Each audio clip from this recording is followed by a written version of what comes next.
Fala aí, galera. Estamos aqui hoje complementando a nossa aula sobre teoria administrativa. Hoje nós vamos estar conversando um pouco sobre mais três tipos de teorias administrativas. A primeira dela que nós vamos estar falando é a teoria burocrática. Bem, antes de mais nada, antes de falarmos da teoria burocrática, vamos pensar aqui comigo o que significa burocracia, essa palavra que a gente esbarra com ela a todo momento. É no médico, é no banco, é na escola, na faculdade, aonde a gente vai, nós acabamos esbarrando com essa palavra aí, burocracia.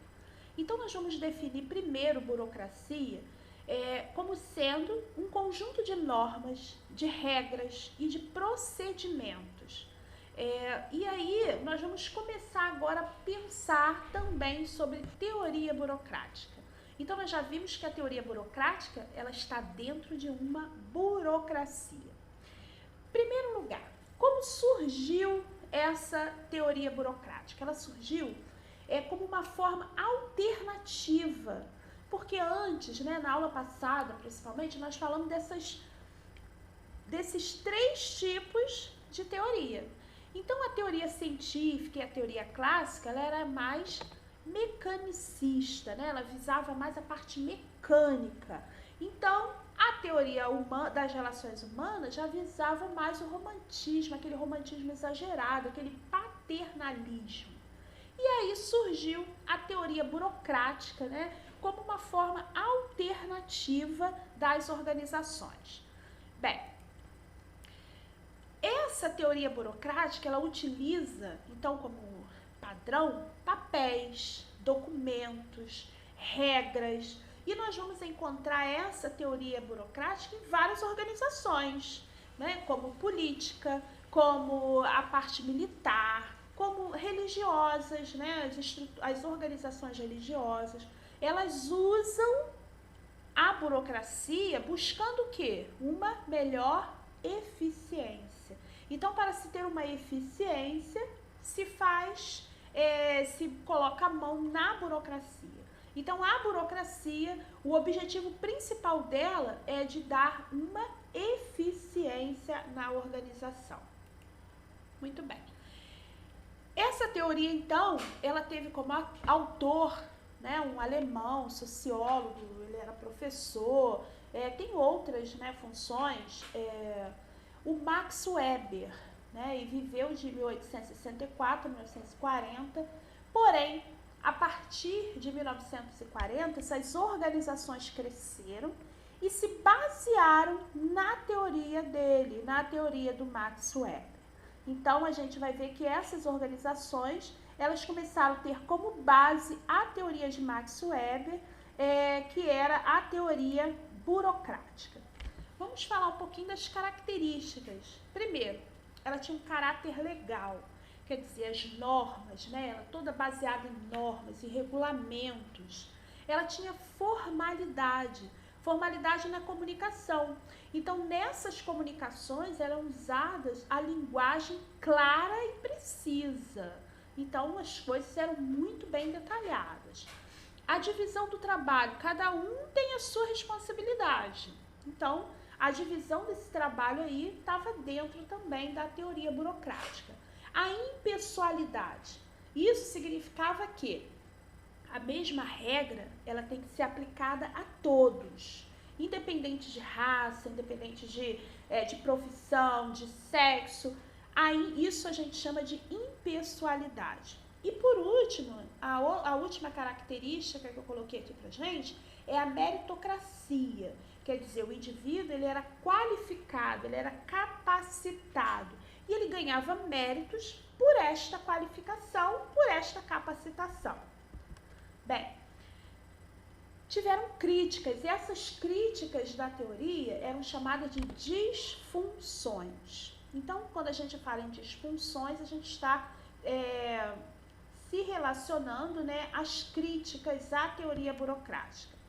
era uma valorização excessiva das regras. Então, eles começaram a criticar essa teoria por isso, por ter uma valorização excessiva das regras, das normas, dos regulamentos.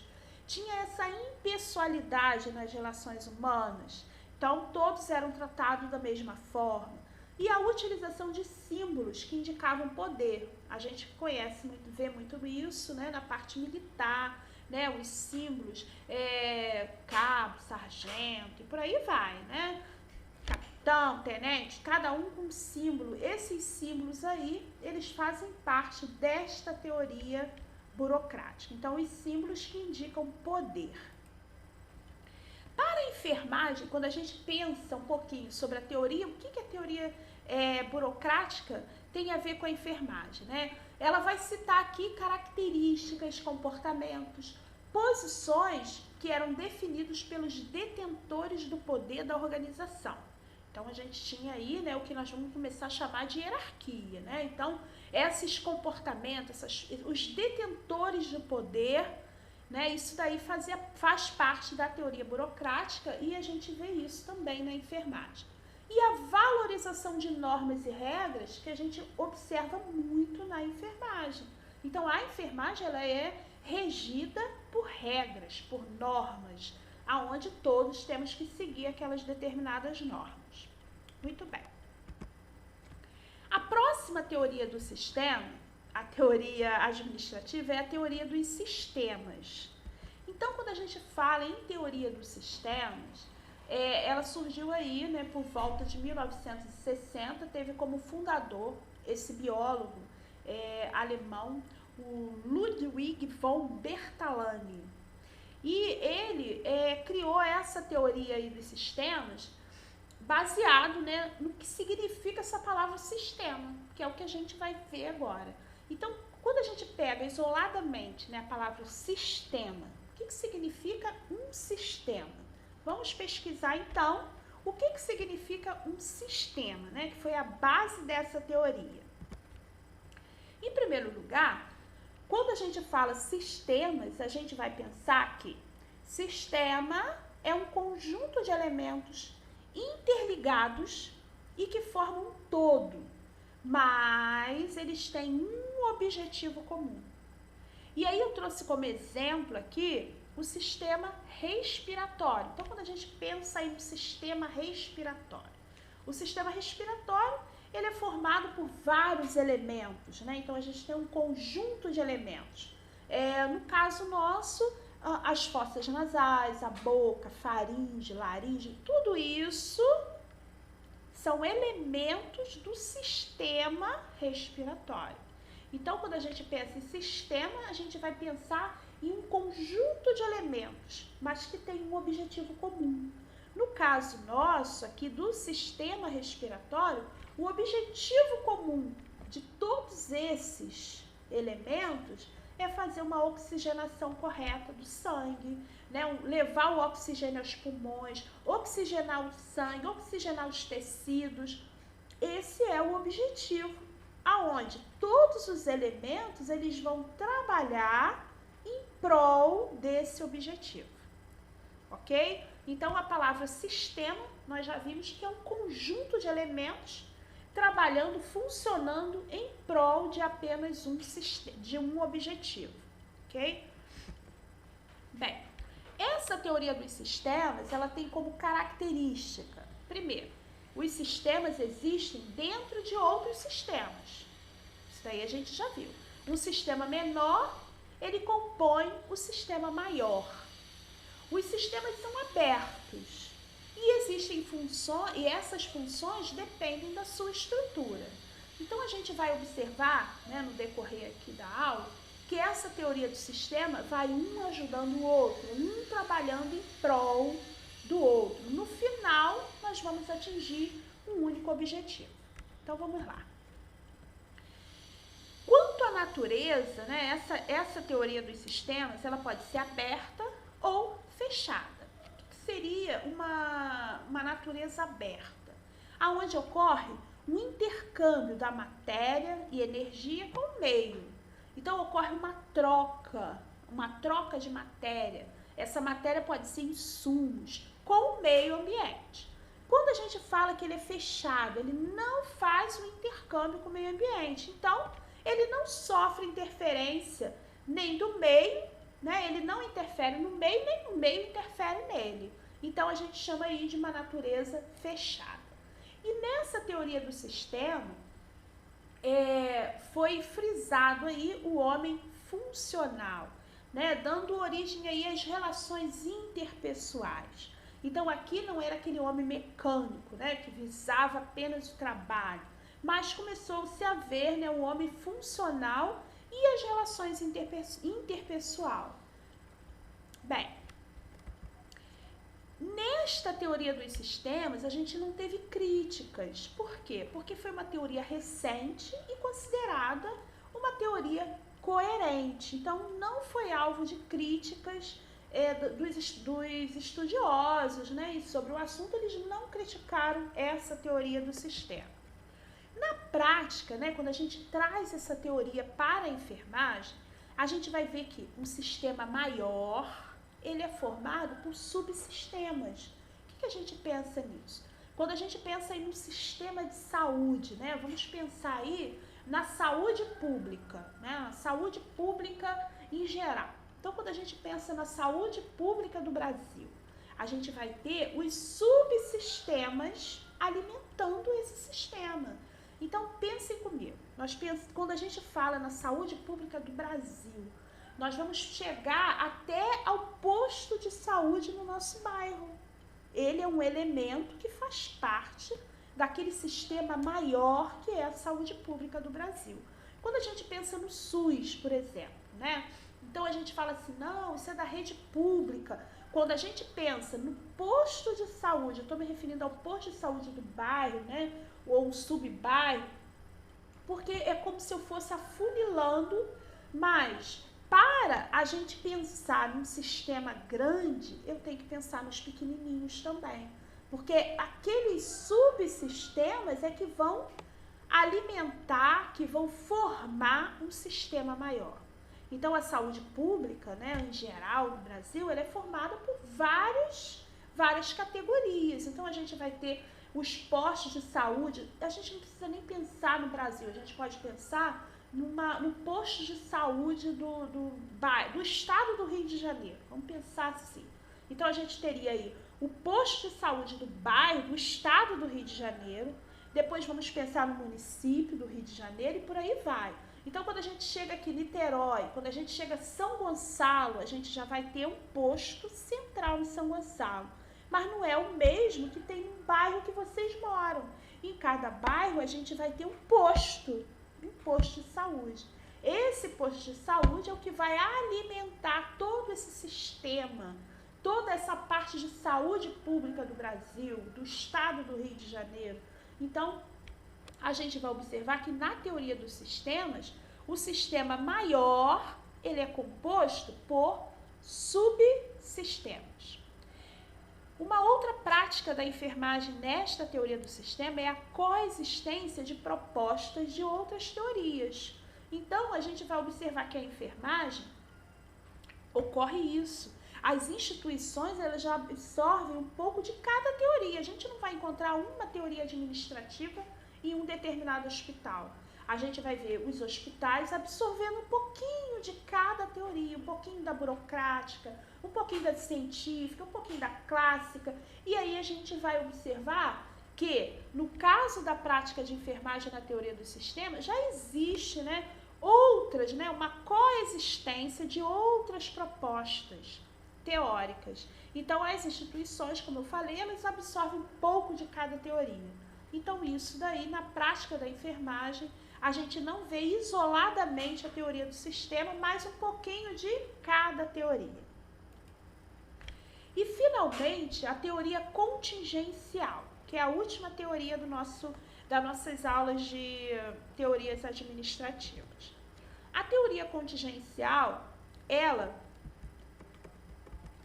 sofre influência do ambiente externo, né? Influência de fora para dentro, influência da tecnologia, porque toda organização ela sofre influência de alguma tecnologia. Essas são as características também da teoria contingencial.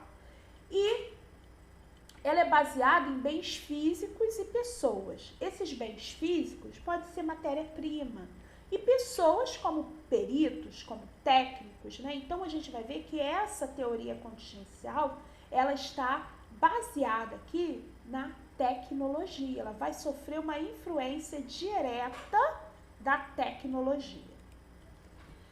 E vários estudos, né, nessa teoria aqui relacionaram o binômio organização e ambiente. Até que Lawrence e Lorsch, estudiosos aqui na teoria contingencial, eles fizeram essa divisão aqui entre diferenciação e integração. Diferenciação porque são divididas em partes. As instituições eram divididas em partes. Ocorria a departamentalização, divididas em departamentos. E, ao mesmo tempo, a integração desses departamentos. Então, o que a gente chama aqui de binômio, né? Organização e ambiente. A diferenciação, porque elas eram divididas, né, em departamentos. E a integração, porque as organizações elas tinham que ter a finalidade de integrar essas partes para poder alcançar o objetivo. Essa departamentalização, ao mesmo tempo que era dividida, elas tinham que ser juntas, elas tinham que trabalhar conjuntamente com o objetivo, para alcançar aquele objetivo. Então, o objetivo maior aqui, para ser alcançado, tinha que ter um trabalho de todos, mesmo trabalhando divididamente, né, em departamentos. E houveram críticas aqui, no caso da teoria contingencial, porém críticas positivas. Então, chegou-se à conclusão que essa teoria ela era integrativa. Por que integrativa? Porque ela une pontos de outras teorias administrativas. Então, ela integrava as outras teorias. Existiam aqui os conceitos relativos, né? Antes a gente via conceitos absolutos. No caso desta contingencial, os conceitos eram relativos. Era se fosse dessa forma, depende, né? Então, tudo a partir daqui, nessa teoria, era relativo e não absoluto. E a ênfase aqui era tanto na estrutura quanto nas pessoas. Nós vimos que ela era interpessoal, né? Nós vimos anteriormente. Então, essa teoria, ela tinha essa ênfase, tanto na ênfase na estrutura da organização, mas não deixando de lado, né, as pessoas. Então, essas aqui foram críticas que foram feitas a essa teoria, apenas críticas positivas. Não houve críticas negativas nessa teoria. Então, ela era integrativa, ela era relativa, né? Então, nada era definitivo. Dependia da situação. E a ênfase aqui era bilateral, né? Tanto era na estrutura quanto nas pessoas. Na prática da enfermagem, quando a gente traz essa teoria para a nossa prática, pontual, nós vamos dizer que ela era pontual entre os administradores. Pontual, que sentido? Ela podia ser percebida como um referencial de propostas administrativas de um ou de mais administradores. Não era uma regra, né? Uns poderiam agir dessa forma ou não. Então, ela era pontual. Ela aparecia ocasionalmente. E a gente vai observar também, uma outra coisa na prática, é que ocorre uma dificuldade na integração da prática administrativa. Por quê? Porque é uma teoria recente, porque ela não é muito trabalhada ainda nas graduações. Então, a teoria contingencial, para a enfermagem, nós vamos definir aqui, então, de duas formas, só repetindo.